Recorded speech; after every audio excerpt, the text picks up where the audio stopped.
Tidak berhasil seandainya Nathan dan kita sedang menguji kualitas Sinteyong. Kita mau lihat gitu. Kalau disuapin terus sama Erick Thohir, enak betul Sinteyong gitu loh. Ya enggak lah. Dunia sepak bola Indonesia memang nggak pernah jauh-jauh dari yang namanya polemik.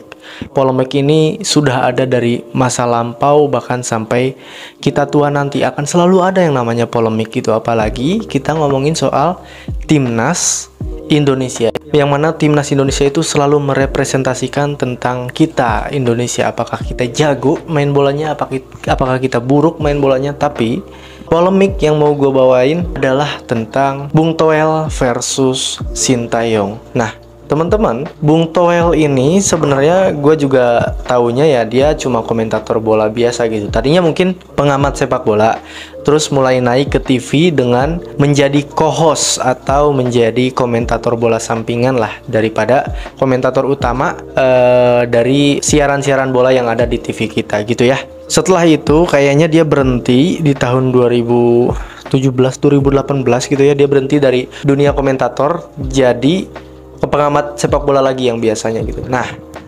sekarang dia memposisikan diri dia sebagai orang yang berlawanan dengan Sintayong. Tidak berhasil seandainya Nathan kita sedang menguji kualitas Sinteyong. Kita mau lihat gitu. Kalau disuapin terus sama Erick Thohir, enak betul Sinteyong gitu loh. Ya enggak lah.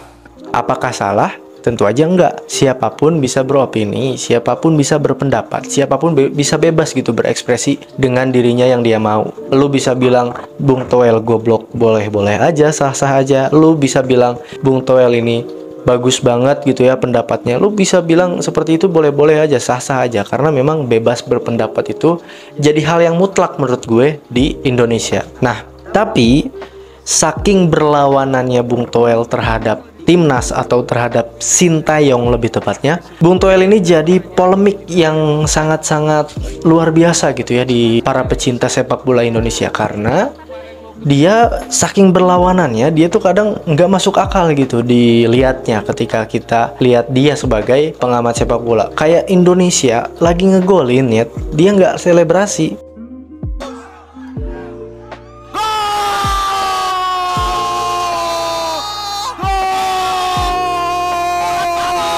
Dia nggak, yeay, dia nggak kayak gitu. Dia duduk aja biasa kayak, aduh ngapain gol sih, kayak gitu.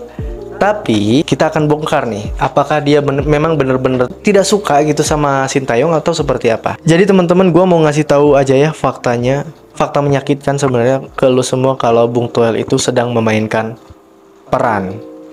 Jadi Bung Toel itu lagi memainkan peran atau prinsip yang ada di dunia hiburan gitu. Kalau ada yang banyak banget setuju tentang soal A, dia akan berlawanan dengan cara pandang dia tentang ini tuh B, bukan A. Ngerti ya? Orang-orang kan, wah gua suka sama A. Orang-orang kan kayak gitu. Nah, dia memposisikan dia, memainkan peran dia sebagai enggak, ini yang bener tuh B. Lu lihat ke sini. Orang-orang yang di A denger dia kayak, iya apaan sih lu? Apalagi nyerang si tokoh utama A ini. Enggak, si A itu emang aneh, si A itu emang bla bla bla.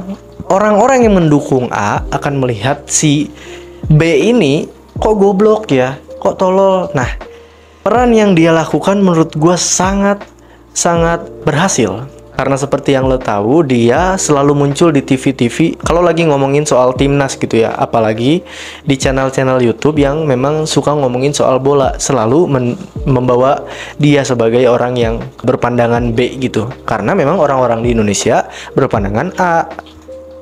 Ketika ada pandangan B muncul, orang-orang di Indonesia kurang menerima hal tersebut. Nah, gua hampir selalu memainkan peran tersebut. Gua selalu pengen jadi yang berbeda daripada yang lain. Kalau yang lain pengen A, gue juga pengen B. Karena gue pengen berlawanan gitu dari orang lain. Orang lain terlalu banyak menyukai hal tersebut. Gua kayaknya enggak deh.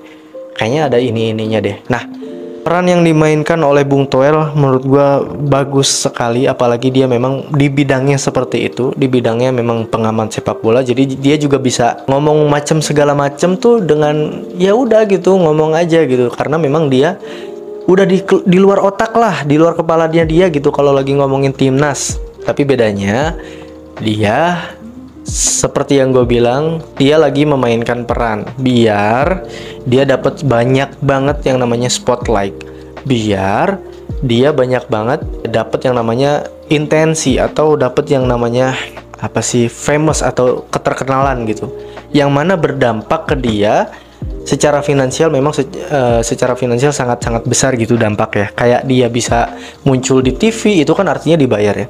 Kayak dia bisa bikin channel dia dengan subscribernya banyak gitu, atau dia muncul di channel-channel YouTube yang memang suka ngomongin bola, sering lagi dia muncul di channel-channel tersebut. Dan itu adalah dampak-dampak yang dia perankan atau dampak-dampak dari apa yang dia mainkan sebagai peran yang berlawanan dari kita sebagai pecinta sepak bola atau pecinta timnas Indonesia. Jadi dia nggak selebrasi ketika gol itu ya, dia lagi memainkan peran. Ketika dia berkomentar yang aneh daripada Sintayong ya, dia lagi memainkan peran. Toh ternyata Sintayong sendiri kan nggak pernah yang ngeladenin yang namanya Bung Toel ini.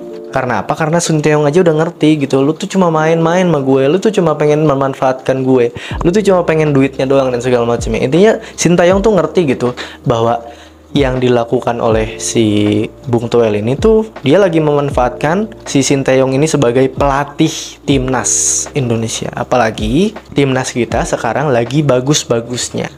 Kalau lagi bagus-bagusnya, biasanya orang-orang seneng, biasanya orang-orang mendukung. Lagi jelek-jeleknya aja didukung kan, apalagi timnas ini lagi bagus-bagusnya.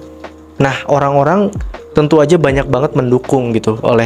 Karena itu nggak ada posisi oposisi gitu, nggak ada posisi yang berlawanan akan hal tersebut. Si Bung Toel ini yang ngisi jabatan yang berlawanan daripada kita semua. Intinya gitu ya.